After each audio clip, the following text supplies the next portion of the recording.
దేవుని పిల్లలారా, జనన మరణాల రహస్యం అనే అద్భుతమైన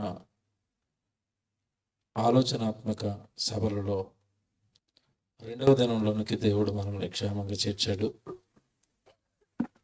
భూమి మీద పుట్టిన మనిషి ప్రతి ఒక్కరూ ఖచ్చితంగా వినవలసిన అంశమే ఈ 3 దినాలు దేవుడు మనకు నేర్పిస్తున్న మాటలు.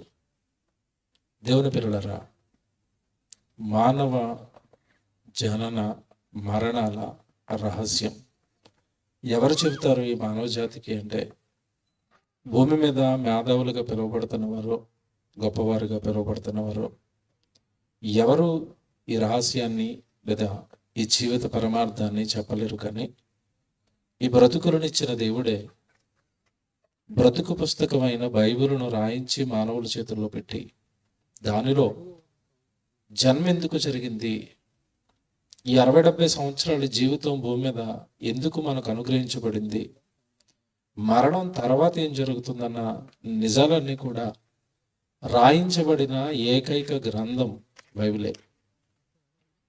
సృష్టికర్త తండ్రి దేవుడు ఈ భూమి మీద ఉన్న మానవుల సృష్టి, వారి జన్మ ఎందుకు జరిగిందో ఎంత స్పష్టంగా రాశాడు అంటే అంత స్పష్టంగా బైబిల్లో దేవుడు రాయించి పెట్టాడు.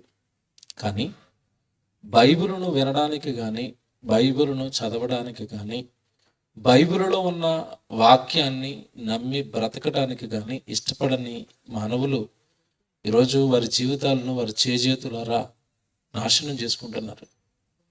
పాపానికి కట్టుబానిసలై నేరస్తులుగా, దొంగలుగా, దుర్మార్గులుగా, వ్యభిచారులుగా ఈరోజు యువతను చూస్తుంటే భయంకరమైన మత్తుకు కట్టుబానిసలైపోయారు. ఈరోజు ఎందుకు ఈ జీవితాలన్నీ ఇలా నాశనం అవుతున్నాయి? ఎందుకు మనుషులందరూ ఇలా పాడవుతున్నారు? ఎందుకు అందరి జీవితాలు ఇలా పాపాన బారిన పట్టాయి? ఎందుకు ఏ ఒక్కరి జీవితం బాగోలేదు? ఎందుకు ఏ ఒక్కరి కుటుంబం బాగోలేదు అని మనం ఆలోచిస్తేనండి, ఇటు స్త్రీలు కానివ్వండి, ఇటు పురుషులు కానివ్వండి, పిల్లలు కానివ్వండి, యవనస్తులు కానివ్వండి, అందరూ మర్చిపోయారు ఒకటి, అదే అసలు నా జన్మ ఎందుకు జరిగింది, దేవుడు నన్ను ఎందుకు పుట్టించుంటాడు, అసలు నా జన్మ వెనకాల దేవుడు ఉన్నాడా, ఒకవేళ ఉంటే ఏ ఉద్దేశంతో దేవుడు నాకు ఈ జన్మిచ్చాడు అని ఈ జన్మకు సంబంధించిన ప్రశ్న వేసుకోకపోవటం వలన ఈరోజు జీవితాలు సర్వనాశనం అయ్యాయండి. మరి ఈ ప్రాంతంలో ఉంటున్న సహోదరులు ఈ ప్రాంతాన్ని ప్రేమించి జన్మ ఎంత గొప్పదో చెప్పాలి, జన్మ ఎవరిచ్చారో చెప్పాలి, జన్మ విలువ చెప్పాలి, జన్మ వెనక జన్మనిచ్చిన కన్నతండ్రి ఎన్ని కలలు కన్నాడో చెప్పాలి అన్న ఉద్దేశంతో ఈ సభలను ఏర్పాటు చేశారు. దేవుని పిల్లలారా, ఈ జన్మ పరమార్థం లేదా దేవుడు ఎందుకు పుట్టించాడో దేవుడిని కానీ దేవుడి ఉద్దేశాలను కానీ ఎరగని జనాంగం ఎప్పటి నుంచి కాదండి, ఎప్పటి నుంచో మనం బైబిల్లో చూస్తూ ఉంటాం. బైబిల్లో ఒక వచనం మీకు చదివి వినిపిస్తాను. న్యాయాధిపతుల గ్రంథం 2వ అధ్యాయము 10వ వచనం బైబిల్లో ఒకసారి మనం చూస్తే, న్యాయాధిపతుల గ్రంథం 2వ అధ్యాయము 10వ వచనం అందరం చూద్దాం. బైబిల్లో దేవుని పిల్లలారా, న్యాయాధిపతులు అనగానే కాస్త అవగాహన ఉండదు మీకు. దేవుడు మోషే నాయకుడిగా పెట్టి ఇశ్రాయేలును విడిపించుకుని తీసుకుని వచ్చాడు. మోషే నాయకత్వంలో ఉన్నప్పుడు ఇశ్రాయేలు జీవితాలు ఎలా ఉన్నాయో మనకి తెలియదు కాదు. పడి లేస్తూ తిరగబడుతూ, దేవుడి మాటకి అవిధేయులవుతూ, శిక్షకు లోనవుతూ, మరలా భయపడుతూ, మరలా దేవుళ్ళు నిలబడుతూ, ఏదో మోషే గారు ఉన్నంత కాలం అండి అలా జరిగే జీవితాలు. ఆ తర్వాత మోషే తదనంతరం నాయకుడిగా యెహోషువ వచ్చాడు. యెహోషువ కాలంలో కూడా కాస్త అటు ఇటుగా బాగానే ఉన్నారండి. యెహోషువ మరణించిన తర్వాత యెహోషువ గారి కాలంలో ఆయనతో పాటు ఉన్న పెద్దలు మరణించిన తర్వాత ఇశ్రాయేలు జాతి ఎలా మారిపోయిందో, ఇశ్రాయేలు జనాంగం ఎలా మారిపోయిందో చెప్తున్నాడండి. మీరు ముందు ఈ 2వ అధ్యాయంలో మీరు ఇప్పుడు చదువుతున్నారు కదా, ముందు 7వ వచనం చదివితే కొంచెం బాగా అర్థమవుతుంది. 7వ వచనంలో, 2వ అధ్యాయం 7వ వచనంలో, యెహోషువ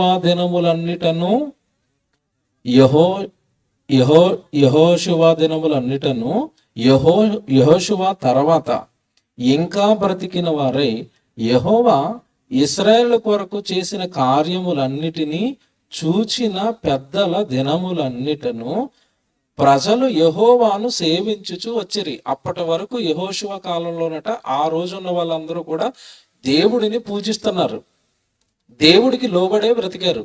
ఆ తర్వాత మీరు ఇప్పుడు చదువుకుంటున్న 10వ వచనానికి వెళ్ళేసరికి ఏం జరుగుతుంది చూడండి. 10వ వచనంలో ఆ తరము వారందరూ, యెహోషువ తరంలో ఉన్న వాళ్ళందరూ, ఆ తరము వారందరూ తమ పితరుల యొద్దకు చేర్చబడిరి. వారి తరువాత యెహోవానైనను ఆయన ఇశ్రాయేలు కొరకు చేసిన కార్యములనైనను ఎరగని తరం ఒకటి పుట్టిందట. చూడండి, ఎలాంటి తరం అనేసరికి ఎంతమంది ఉంటారండి. ఈ తరం ఎలాంటి తరం అట? యెహోవానైనను ఆయన ఇశ్రాయేలుకు చేసిన కార్యములనైనను ఎరుగని వారు. అంటే కంప్లీట్ గా దేవుడిని విడిచిపెట్టారు. దేవుడు తెలీదు, దేవుడు ఈ మనుషులకు చేస్తున్న కార్యాలు తెలియదు. ఏమంటే ఆ రోజు ఇశ్రాయేలుకే కార్యాలు చేశాడా, మనకి చేయటం లేదా అంటే, ఏమంటే అనుదినము దేవుడి కార్యం మన జీవితంలో లేకుండా మన ఒక్క క్షణం కూడా ముందుకెళ్ళదు. చాలా మందికి తెలియదు ఇది.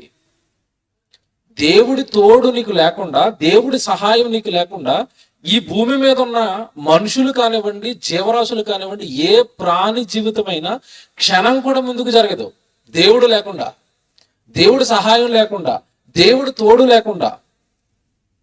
అంటే దేవుడు లేకుండా జీవితమే లేదు, దేవుడు లేకుండా జన్మే లేదు, దేవుడు లేకుండా బ్రతికే లేదు. ఆ సర్వస్వమైన దేవుడిని ఎరగని తరమట. ఆ రోజు ఉన్నారు, ఈ రోజు ఉన్నారు. ఎవ్వరు కూడా దేవుడిని కానీ, దేవుడు ఈ మనుషులకు చేస్తున్న కార్యాలను కానీ గుర్తించని వారుగా జనం బ్రతుకుతున్నారు. లోకం ఇలా బ్రతుకుతుంది. ఆ కాలం నుంచి ఈ కాలం వరకు ఎవరు పుట్టిస్తున్నారో, పుట్టించిన ఆయన బ్రతికించడానికి ఎంత కష్టపడుతున్నాడో తెలీదు. ఏమండి, ఈరోజు దేవుడు పుట్టించి విడిచిపెట్టలేదండి మనుషుల్ని, కనేసి విడిచిపెట్టలేదు. ఈ లోకంలో పుట్టించిన తర్వాత బ్రతికించడానికి కష్టపడుతున్నాడు. ఈరోజు మనం త్రాగుతున్న నీళ్లు వర్షాల రూపంలో ప్రతి సంవత్సరము మన ఇంటి ముందు పడిపోతున్నాయి. అంటే వేల లీటర్ల నీళ్లు మన ఇంటి ముందు పడిపోతున్నాయి. అంటే వేసవి కాలం అంతా దేవుడు సముద్రాన్ని వేడెక్కించి దాన్ని ఆవిరిగా ఎక్కచేసి మేఘాలను నింపి తన పిల్లలైన మనుషులు ఎక్కడెక్కడ ఉంటున్నారో అక్కడక్కడికి ఆ మేఘాలలో నింపిన నీళ్లను ఇంటి ముందు పొలాలలోనూ ఆయన కురిపిస్తుంటాయి కదండి. ఈరోజు మనిషి బ్రతుకుతున్నాడు. ఈరోజు నీళ్లు ఆయనే ఇవ్వాలి, గాలి ఆయనే ఇవ్వాలి, ఆహారం ఆయన వలనే పండాలి. నీళ్ళు ఇవ్వకుండా, విత్తనాలు లేకుండా, ఎవడి రెండు ఉన్నా, సూర్యుడు లేకుండా తినడానికి తిండి ఎక్కడి నుంచి వస్తాయి చెప్పండి? ప్రతిరోజు సూర్యుని మండించి, సూర్యుని పంపించి తినడానికి తిండి, కట్టుకోవడానికి బట్టలు, ఏమండి మనం పీల్చుకుంటేనే కానీ బ్రతకలేని ఊపిరి, గాలి, సర్వం మనుషులకి ఇస్తూ ప్రతి క్షణం మీ వెనకున్నాను, మీకోసం కష్టపడుతున్నాను అంటుంటే దేవుడు ఆ రోజున్న ఇశ్రాయేలు దేవుడిని నమ్మలేదట, ఆయన కార్యాలు కూడా గుర్తించలేదట. ఏమంటే ఈ రోజున్న మనుషులు, జన్మను పొందుకున్న మనుషులు, ఈ జీవితాన్ని బ్రతికించడానికి ఆయన పడుతున్న కష్టాన్ని ఎంతమంది అండి జ్ఞాపకం చేసుకుంటారు? నేను అందుకే ఒక మాట ప్రయోగించాను. దేవుడు తోడు లేకుండా మనిషికి ఒక్క క్షణం కూడా జరగదు భూమి మీద. ఒక్క క్షణం గడపలేడండి దేవుడు తోడు లేకుండా. ఎవడు గాలి ఆపేసాడు అనుకోండి, ఒక నిమిషం మనిషి ఉంటాడా? నిమిషం వద్దు, సెకండ్ ఆపేస్తే కంప్లీట్ గా గాలి బంద్ చేసాడు అనుకోండి, ముక్కులోకి వెళ్ళకుండా దేవుడు ఎలా బ్రతుకుతాడు చెప్పండి? అంటే ప్రతి క్షణం ఆయన పెట్టిన భిక్ష ఈ మానవ జాతి బ్రతుకు, మర్చిపోకూడదు. మరి అంతగా దేవుడు కష్టపడుతుంటే, ఇంత కష్టపడి జన్మనిస్తే ఎందుకు దేవుడు నన్ను పుట్టించాడు అని ఆలోచించే వాళ్ళు ఎంతమంది ఉన్నారు చెప్పండి? ఎంతమంది ఈ బ్రతుకు గురించి ఆలోచిస్తున్నారు? ఎంతమంది నా జన్మ వెనక దేవుడే ఉన్నాడని నమ్మి, దేవ నన్ను మీరు పుట్టించారు కదా, నన్ను ఎందుకు పుట్టించారు, నన్ను ఏం చేయమంటారు, నాకెందుకు ఇంత శ్రేష్టమైన జీవితాన్ని ఇచ్చారు, 84 లక్షల జీవరాశులు ఈ భూమి మీద ఉంటే ఏ జీవికి లేని భాగ్యం నాకు ఇచ్చారు కదా, ఏ జీవికి నా అంత తెలివి లేదు, ఏ జీవికి నా అంత బుద్ధి లేదు, ఏ జీవికి నా అంత జ్ఞానం లేదు, ఈ దేనికి లేని భాగ్యం నాకిచ్చి, మాట ఇచ్చి, జ్ఞానం ఇచ్చి, తెలివిచ్చి, ఆలోచన ఇచ్చి, బుద్ధి ఇచ్చి, ఇంత గొప్పగా నన్నెందుకు చేశారు ఈ సృష్టిలో అని జన్మను పొందుకున్న మానవులు సృష్టికర్తను ఎవరైనా అడుగుతున్నారు ఈరోజు? దేవ నాకు ఎందుకు ఇచ్చారు ఈ జీవితాన్ని, నా జీవితం ఎడల మీ సంకల్పం ఏంటని ఎవరు అడుగుతారు చెప్పండి? అడిగేవారు లేరండి. కంప్లీట్గా ఈ లోకాన్ని బాగా అనుభవిస్తున్నారు, తింటున్నారు, త్రాగుతున్నారు, సుఖిస్తున్నారు.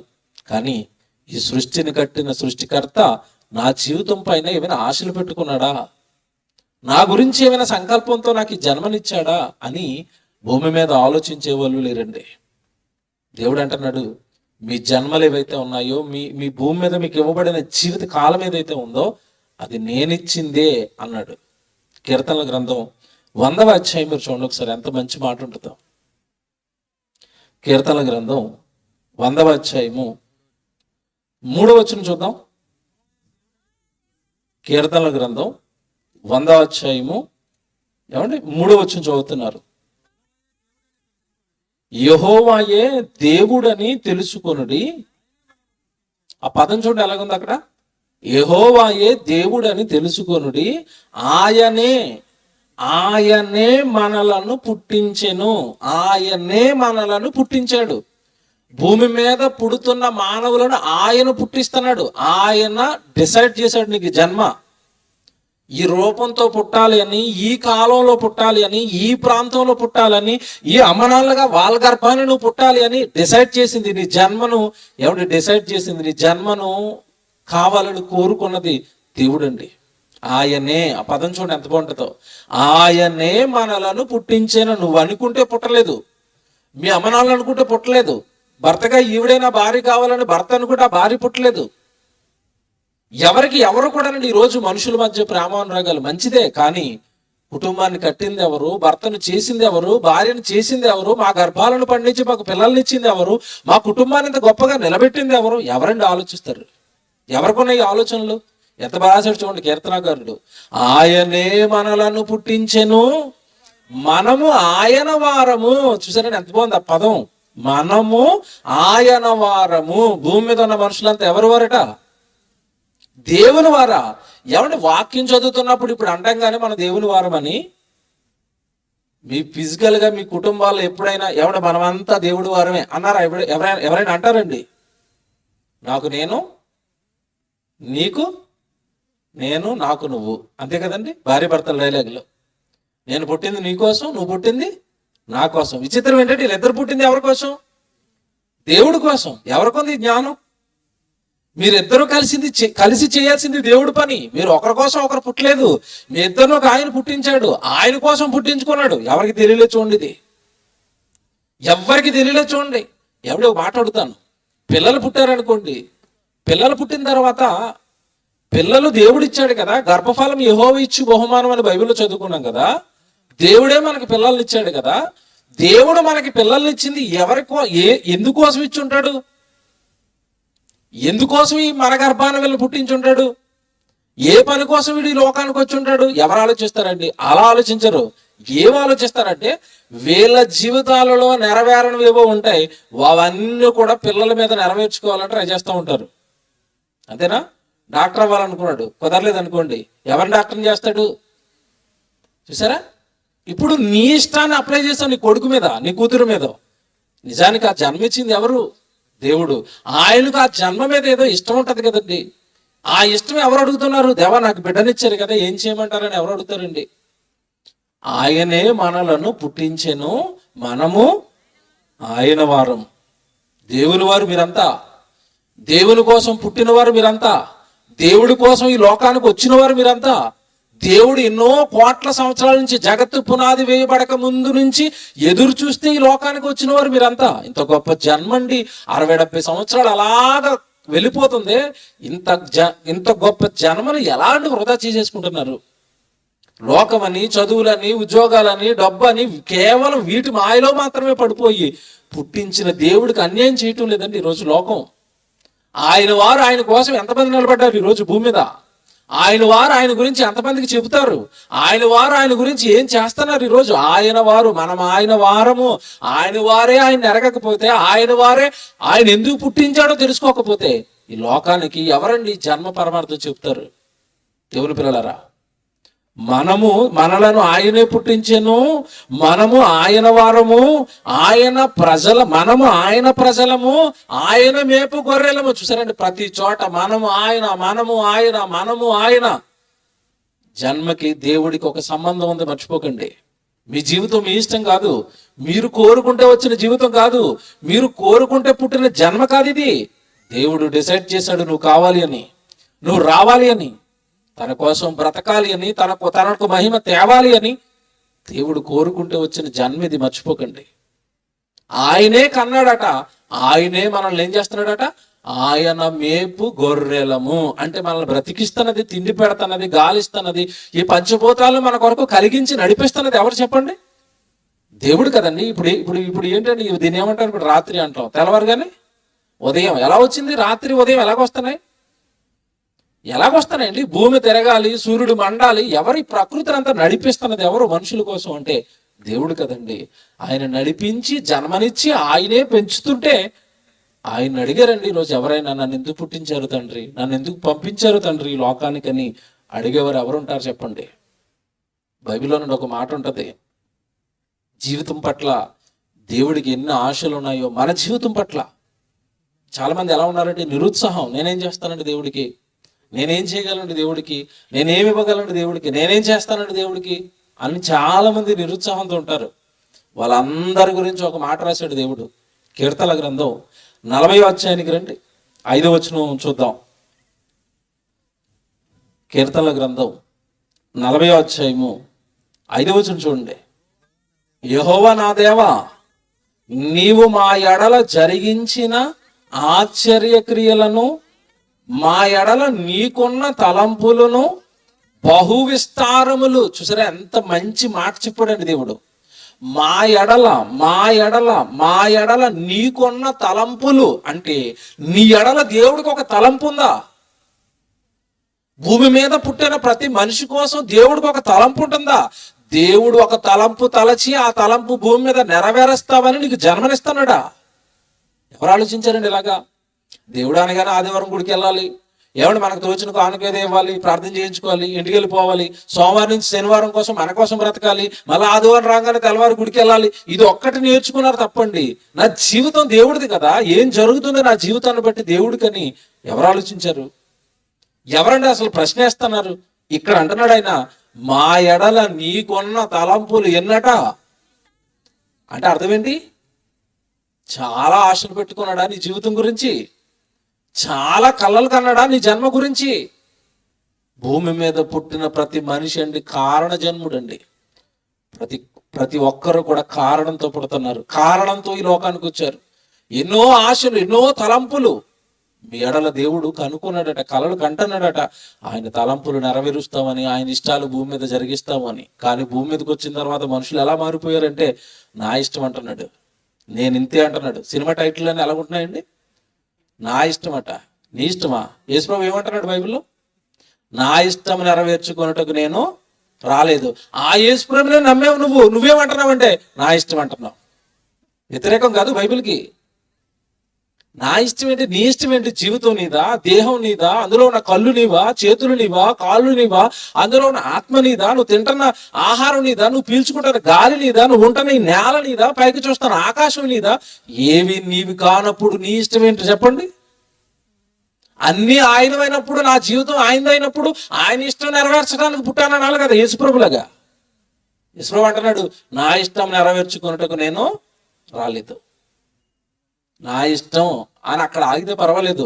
ఒరే కాదురా, నీ ఇష్టం కాదురా, నీ వెనక దేవుడు ఉన్నాడురా అని చెప్తున్నా సరే ఏమంటున్నాడంటే నేనింతే, నువ్వంతే, అలాగే ఉన్నావు అనుకోండి, దేవుడు ఊరుకుంటాడు. ఎంతకాలం ఊరుకుంటాడంటే మారు మారు మారు అని ఇలా సభలు పెట్టో, ఆదివారం ఆరాధనలోనో, కరపత్రాల రూపంలోనో నీకు తన మనసును తెలియజేయడానికి, తన వాక్యం నీ దగ్గర తీసుకురావడానికి నువ్వు బ్రతికున్నంత కాలం ప్రయత్నిస్తాడు. నువ్వు నా కుమారుడివి, నువ్వు నా కుమార్తెవి, నా కోసం పుట్టావరా, అలా పాపం చేయకురా, నేరాలు చేయకురా, లోకం కోసమే నీ జీవితాన్ని అర్పించకురా, నా కష్టం ఉందరా నీ జీవితం వెనకాలని దేవుడు నువ్వు వెనకపడతాడు. అది ఎప్పటికీ నీకు అర్థం కానప్పుడు, ఎప్పటికీ నీ మనసు మారినప్పుడు, ఎప్పటికీ నువ్వు ఆయన వైపు తిరగనప్పుడు, ఎప్పటికీ నీ మనసులో ఆయన గురించిన ఆలోచన పుట్టనప్పుడు, ఏదో ప్రసంగాలు విన్నప్పుడు అలా వేడికిపోయి ఈ రోజు నుంచి దేవుడి కోసం బ్రతుకుతారని చాలా మంది ప్రసంగాలు విన్నప్పుడు నిర్ణయాలు తీసుకుంటారండి. లోపల అలా గ్రౌండ్ దాటి వెళ్ళిపోతారు. ఇక్కడ విన్న ప్రసంగం ఇక్కడే, తెల్లవారితే మళ్ళా పాత బ్రతికే, పాత జీవితమే, పాత ఆలోచనలే, పాత మాటలే. దేవుడు ఏమైపోయాడు? రాత్రి విన్న ప్రసంగం ఏమైపోయింది? దేవుని పిల్లలారా, ఎప్పుడు వాక్యం వినాలి, ఎప్పుడు బైబిల్ చదవాలి, ఎప్పుడు దేవుడి మాటలు వినాలి. అలా ఉంటేనే తప్ప మన జీవితం, మన బ్రతుకు దేవుడిలో పండటం కష్టమైపోతుంది. మా ఎడని నీకున్న తలంపులు ఎన్నట?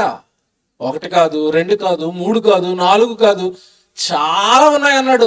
అవి ఎలా చెప్పాలో ఆయనకి ఎలా చెప్పాలో అని ట్రై చేసండి. ఒక పదం వాడతాడండి, చాలా బరువైన పదం.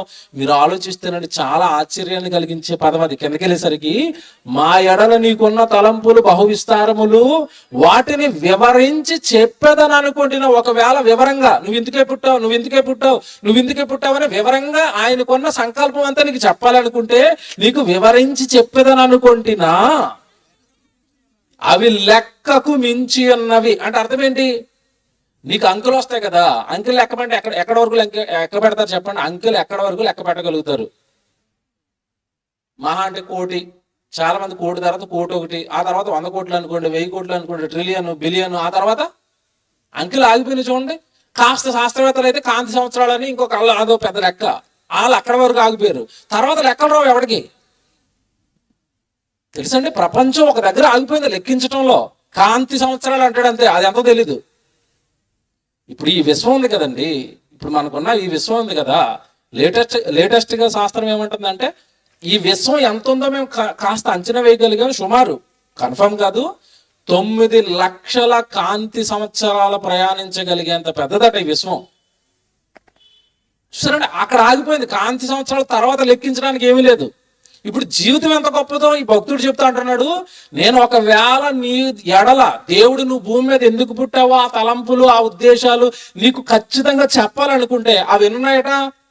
లెక్కకు మించి. అంటే లెక్కలు అందటం లేదు, అంత ఆశ పెట్టుకున్నాడట నీ జీవితం గురించి. అన్ని కళలు కన్నాడట నీ గురించి. ఇంత గొప్పగా దేవుడు కళలు కానీ జీవితాన్ని ఇస్తారండి. తల్లి గర్భంలో 270 రోజులు ఈ అందమైన దేహాలను కడితే, ఆయుష్కాలం ఇస్తే, చక్కటి ఆరోగ్యాలు ఇస్తే, చక్కటి కుటుంబాలను ఇస్తే, ఎవరండి ఈరోజు దేవా నీ సంకల్పం ఏంటి, నా బ్రతుకేంటి, ఇలా వృధాగా లోకంలో గడిచిపోతుంది, నీ కోసం ఏమి చేయలేకపోతున్నాను, నన్ను ఎందుకు పుట్టించారని అడిగే వాళ్ళు ఎవరున్నారు చెప్పండి? అవి లెక్కకు మించి ఉన్నవి. కింద చూడండి, వాటిని వివరించి చెప్పేదని అనుకుంటున్నా, అవి లెక్కకు మించి ఉన్నవి. నీకు సాటి అయిన వాడు ఒకడును లేడు అన్నట్టు చూడండి. నీకు సాటి అయిన వాడు ఒకడును లేడు. దేవుని పిల్లలారా, మరి ఒకవేళ దేవుడు నీ జీవితం పట్ల కూడా అన్ని తలంపులు ఉన్నాయేమో, అన్ని ఆలోచనలు ఉన్నాయేమో, అన్ని కలలు కన్నాడేమో. ఏ రోజైనా బైబిల్లో కీర్తన గ్రంథం 40:5 చదివినప్పుడు, నా జీవితం ఏడాలి నీకు ఎన్నో కలలు ఉన్నాయి కదా తండ్రి, నన్ను ఏం చేయమంటారు, ఏంటిది నా జీవితం ఏంటని ఎవరండి జన్మ గురించి దేవుడిని అడుగుతున్నారు? దేవుని పిల్లలారా, ఈ లోకానికి వచ్చాడు, రంగురంగులు ఈ లోకాన్ని చూశాడు, తిన్నంటున్నాడు, పిల్లలు అన్నాడు, ఉద్యోగాలు అన్నాడు, వ్యాపారాలు అన్నాడు, చదువు అన్నాడు. ఈ లోకాన్ని అందంగా ఉన్న ఈ లోకాన్ని చూశాడు. వచ్చిన ప్రయాణం మర్చిపోయాడు.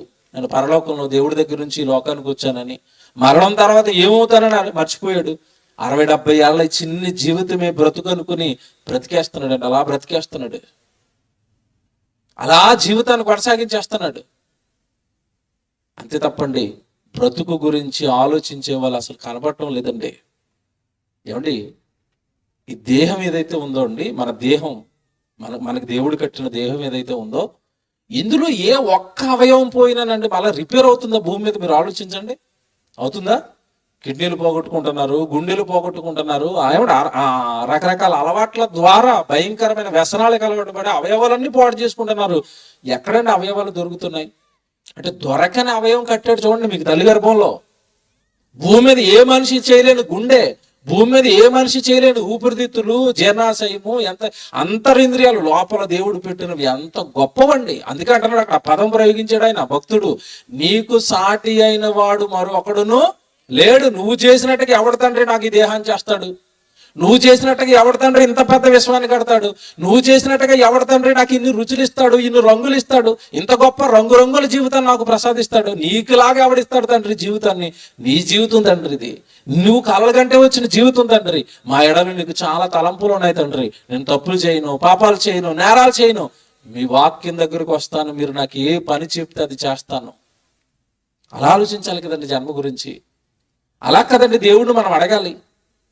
ప్రేమైన దేవుని పిల్లలారా, ఈ సృష్టిలో ప్రారంభంలో నేను చెప్పాను కదండి, ఈ భూమి మీద ఉన్న ప్రతి దానికంటే మనిషి గొప్పవాడండి. గొప్పది జన్మ, చాలా గొప్ప జన్మ. కానీ చేజేతులారా ఈ విషయాలు తెలియక, బైబిల్లో దేవుడే జీవితం ఇచ్చాడని చెప్పినా పట్టించుకోక, ఒకవేళ పట్టించుకున్న జీవితంలో ఏమంటే కొద్ది రోజులు బాగుండటం తర్వాత పడిపోవటం, కొద్ది రోజులు బాగుండటం తర్వాత పడిపోవటం, పడి లేస్తున్న జీవితాలు అవుతున్నాయి తప్పండి. కంటిన్యూగా దేవుడి కోసమే బ్రతికే జీవితాలు మనలో ఎంతమందికి ఉంటున్నాయి బాగా ఆలోచించండి. బైబిల్లోనండి నిజంగానండి ఒక కుటుంబాన్ని ఇప్పుడు మీకు చూపిస్తానండి.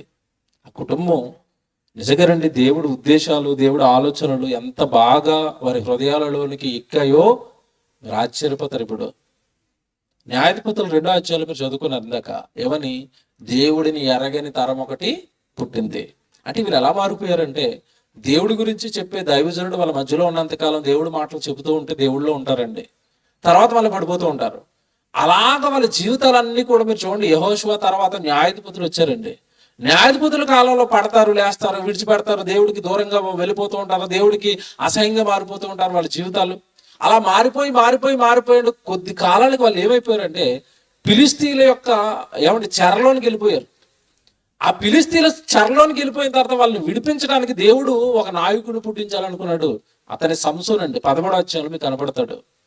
ఈ సంసోను జీవితం ఎలా ప్రారంభమైంది మీరు ఆలోచిస్తేనండి, ఆ రోజు సంసోను తల్లిదండ్రులు వాళ్ళు బిడ్డలు లేకుండా గొడ్రాలు అయిపోయి ఉంది.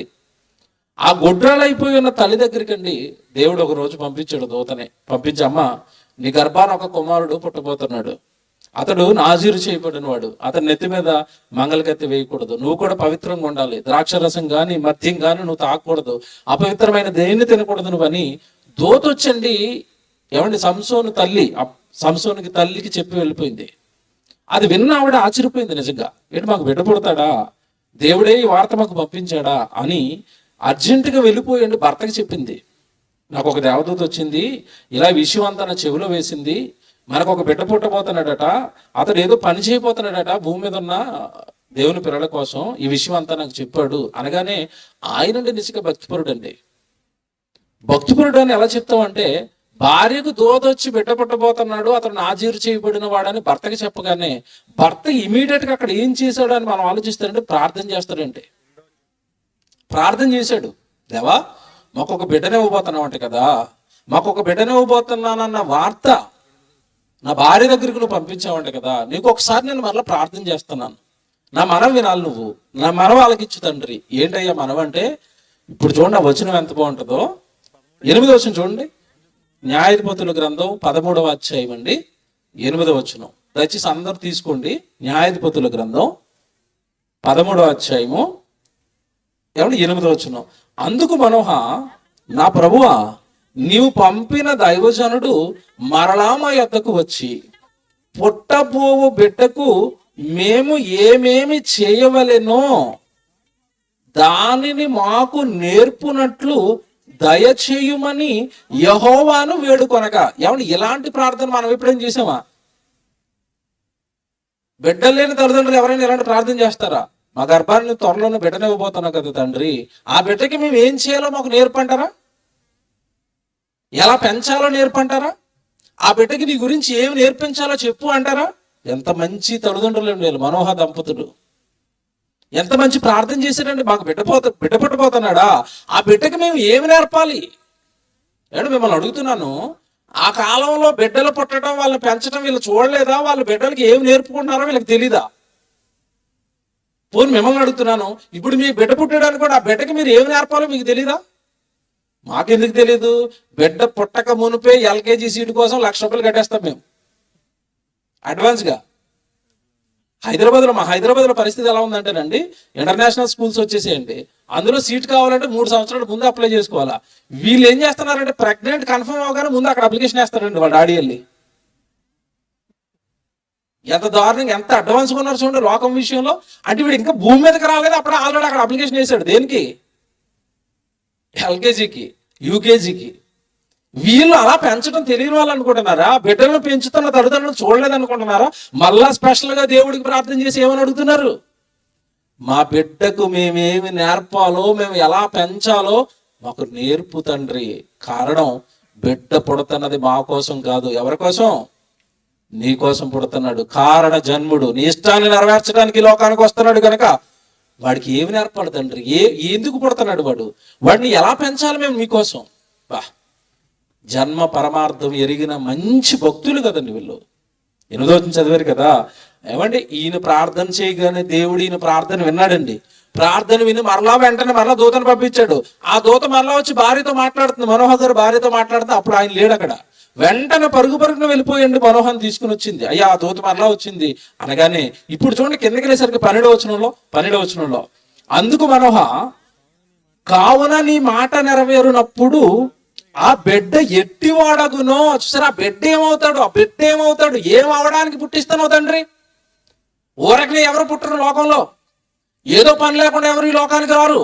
ఆ బిడ్డ వస్తున్నాడు అంటే ఏదో పనితో వస్తున్నాడు. బా, ఏం ఆలోచన అండి! ఎంత మంచిగా దేవుడు మనసెరిగిన వాళ్ళండి వీళ్ళు. ఆ బిడ్డ ఎట్టివాడగునో, అతడుకు చేయవలసిన కార్యమేమిటో మాకు చెప్పు. అతనికి మేము ఏం కార్యం చేయాలి? మేము అతనికి ఏమి నేర్పాలి? ఎలా పెంచాలి? చిన్ననాటి నుండి వాడి బదులు ఏం పెట్టాలి మేము? ఎందుకు తండ్రి వాడిని పుట్టిస్తున్నారు? ఎందుకు తండ్రి వాడిని ఈ లోకానికి పంపిస్తున్నారు? బా, ఎంత మంచి ఆలోచన అండి! ఎంత మంచి భక్తి అండి! అంటే జీవితాలు ఏవి కూడా మీరు కోరుకున్నట్టుగా మీ ఇష్టాలు నెరవేర్చుకోవడానికి లోకంలో జరగటం లేదు. దేవుడి ఉద్దేశాలు, దేవుడి ఇష్టాలు నెరవేర్చటానికే ఈ భూమి మీదకి మనుషులు వస్తున్నారు. అనుకున్నది అనుకున్నట్టుగా చెప్పాడండి. అయ్యా, వాడు ఇప్పుడు ఎందుకు పుడుతున్నాడో తెలుసా? మీ గర్భంలో ఎందుకు పెడతానో తెలుసా? కాస్త మీరు ప్రార్థనా పరులని, కాస్త మీరు దేవుడిని ఎరిగిన వారని. వాడు ఒక పెద్ద పనితో ఈ లోకానికి వస్తున్నాడు. ఆయన నా పిల్లలైన ఇశ్రాయేల్ అంతా కూడా ఇదిగో ఫిలిష్తీయుల చెరలోకి వెళ్ళిపోయారు, బదిగాలలోకి వెళ్ళిపోయారు.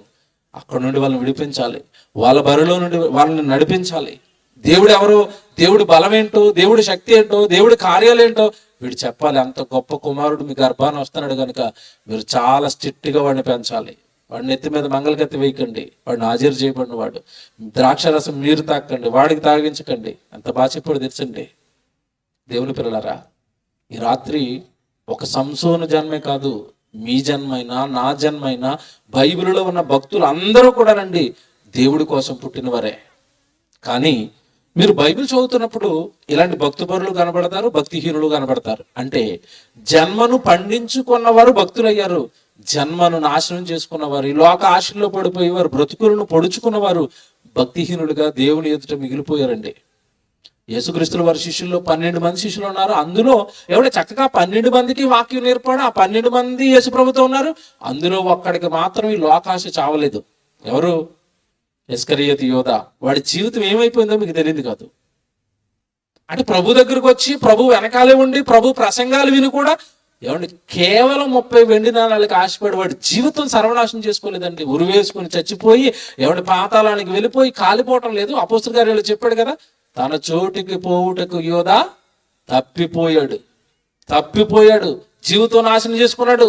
ఈ లోకాశల్లో పడి ప్రభువుని విడిచిపెట్టి, ప్రభు పనిని విడిచిపెట్టి. దేవుని పిల్లలారా, ఈ రాత్రి బాగా ఆలోచించుకోండి, బాగా ప్రార్థన చేసుకోండి. దేవా, నాకెందుకు ఈ జన్మ? నేనేం చేయాలి? నన్నెందుకు ఈ లోకానికి పంపించారు?